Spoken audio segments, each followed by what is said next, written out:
All right, guys, we are back, and I'm here to talk FIFA Club World Cup. So, if you haven't yet liked the video, guys, make sure you do so. Get into the habit of liking the videos.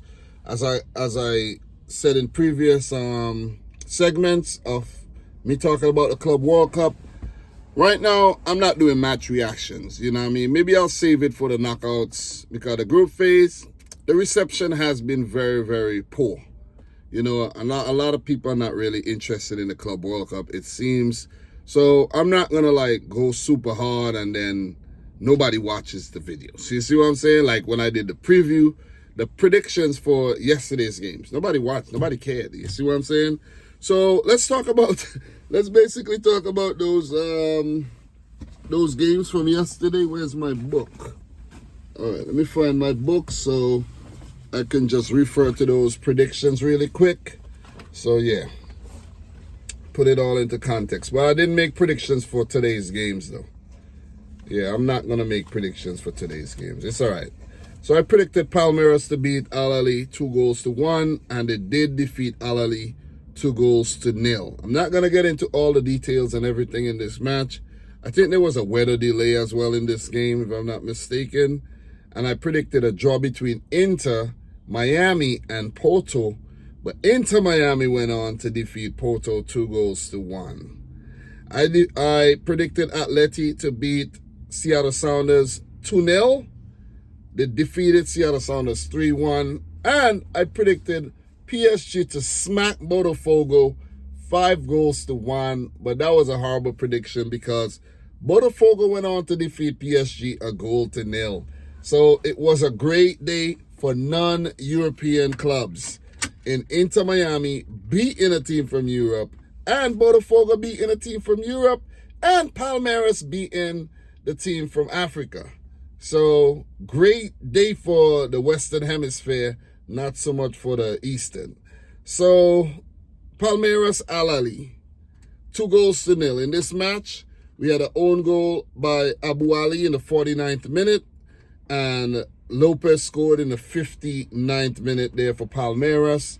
Once again, the youngster, 17-year-old Esteval, was deemed player of the match. So in this match, we had 11 shots on goal, 1 on target for Palmeiras. They had 35% of the ball. Al Ahly, 8 shots, 2 on target, 65% of the ball, 465 passes, compared to 338 passes by Palmeiras. So, yeah, it wasn't you see what I'm saying? Yeah, it wasn't a spectacle. Let's just put it that way. But, listen, it's a great result for the Brazilian team. They grind out a really good win after a draw in the first match. And that was a good draw in the first match as well. And they practically got 1 foot into the round of 16. So the first match ended in a 0-0 draw between themselves and Porto. And the same for Inter Miami and Al Ahly ended in a 0-0 draw. So you could practically say that Al Ahly are out of this tournament, but not 100% out. But 1 point in 2 matches. Inter Miami got 4. Palmeiras got 4. Yeah, it's going to be hard, catching up. It's going to be hard. Unless in the next match, Al Ahly wins that game by a really good margin. And in the game between Palmeiras and Porto, that Palmeiras go on to beat Porto, which would leave Porto on 1 point. Al Ahly with a big win in their game. Well, Al Ahly, wait, let me see. Al Ahly play Porto, right? Yeah, I think that's what it is, right? Al Ahly play Porto. Yeah, Inter Miami play Palmeiras. So let's say, well, these two teams are on 4 points. But let's say whoever wins the next match, whoever wins that match, wins by a really good margin. And then Al Ahly go on to win by a good margin and have a better goal difference by than that team that lost in the Palmeiras Inter game, then Al Ahly stand a chance of going through. And the same goes for FC Porto. So the group is still wide open if you ask me. But it's leaning towards, a Palmeiras going through. If they don't lose to Inter Miami and, they got to pray the result go their way. So, listen, man. I see the Palmeiras fans and the Palmeiras team celebrating.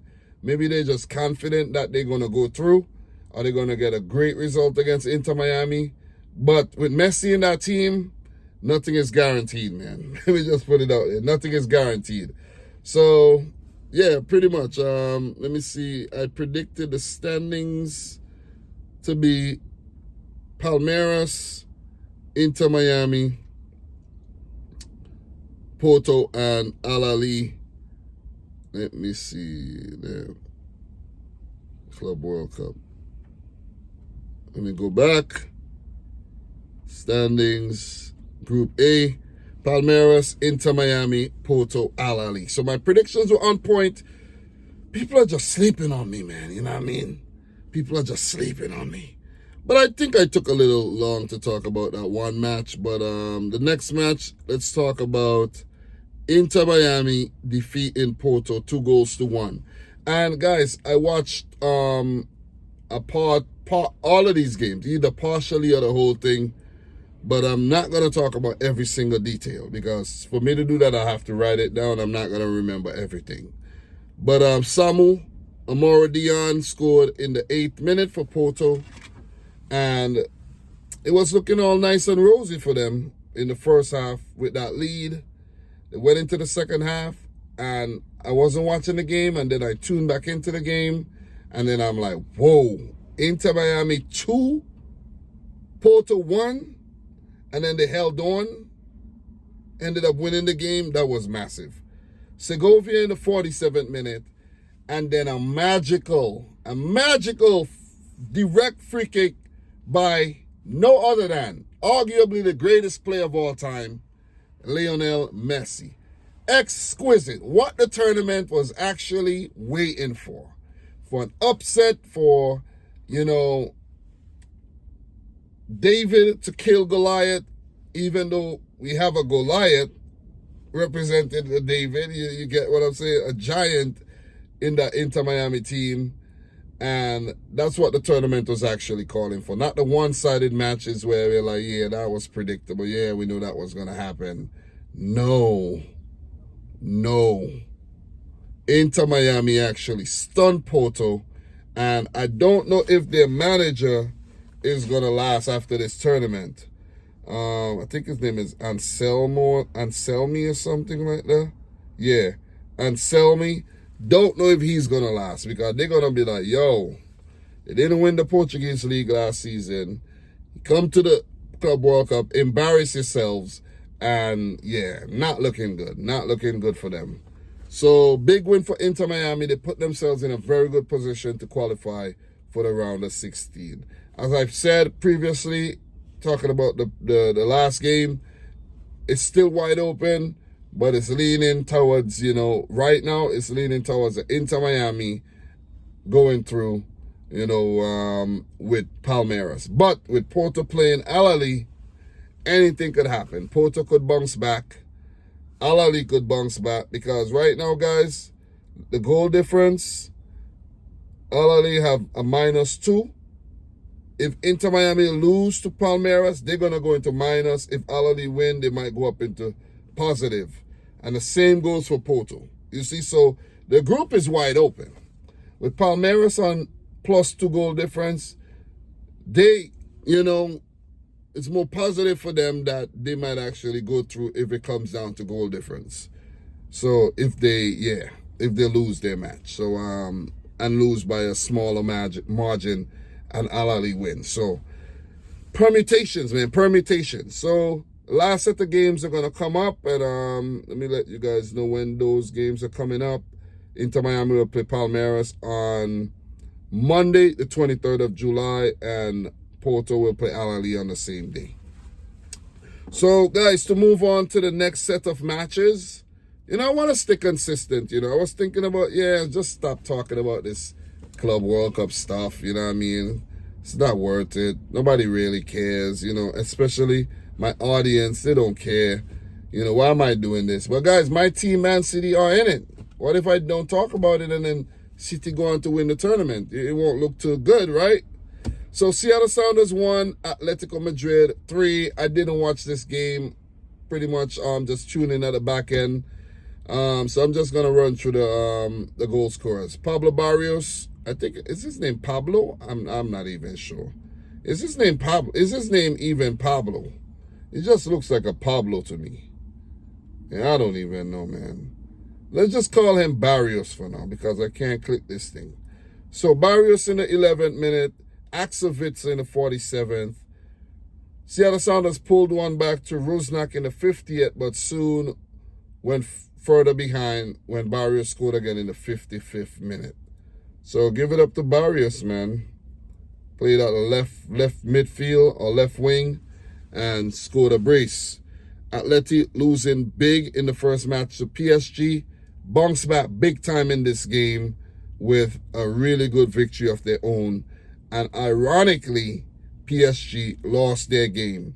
So if you look at the standings right now, PSG are second and their goal difference are a +3. Atleti a -2 goal difference. So they still got a lot of work to do.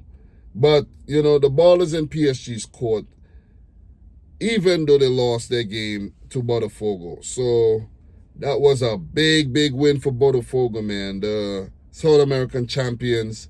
Igor Jesus, who's heading to the Premier League through Nottingham Forest. He scored in the first game, and he scored again in this game.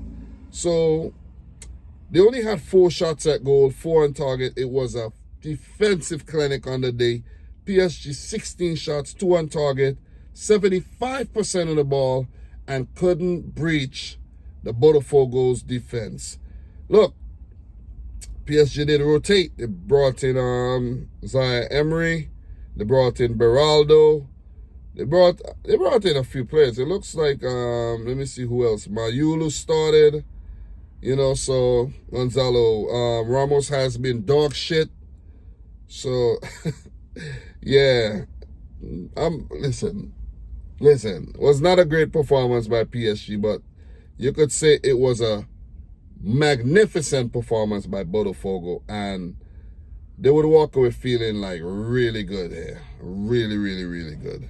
So, yeah, I think I also, there was, let me see, which game was there red card overturned?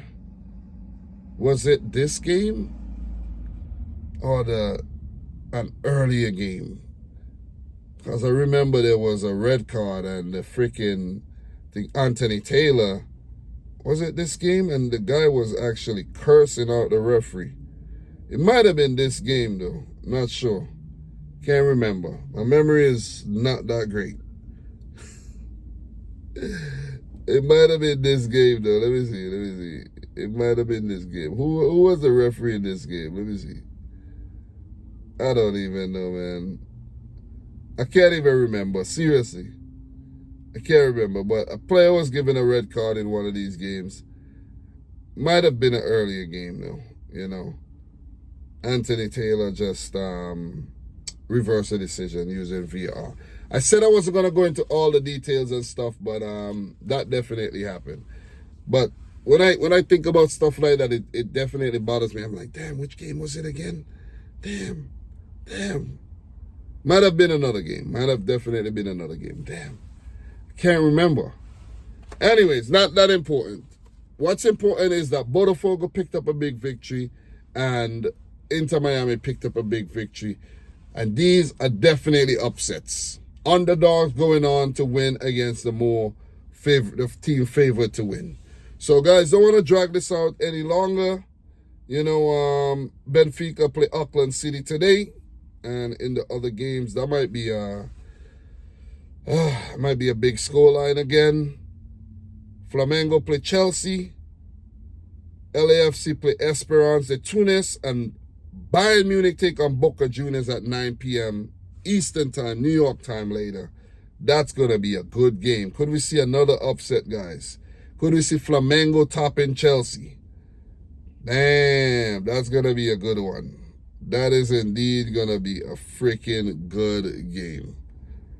Damn. So guys, that's all I have for now. I'll talk about the Club World Cup again either tomorrow or later tonight. But this is just my update. So thanks a lot for watching. Like the video if you haven't yet done so. And until next time, peace out. Rich Squad. Peace.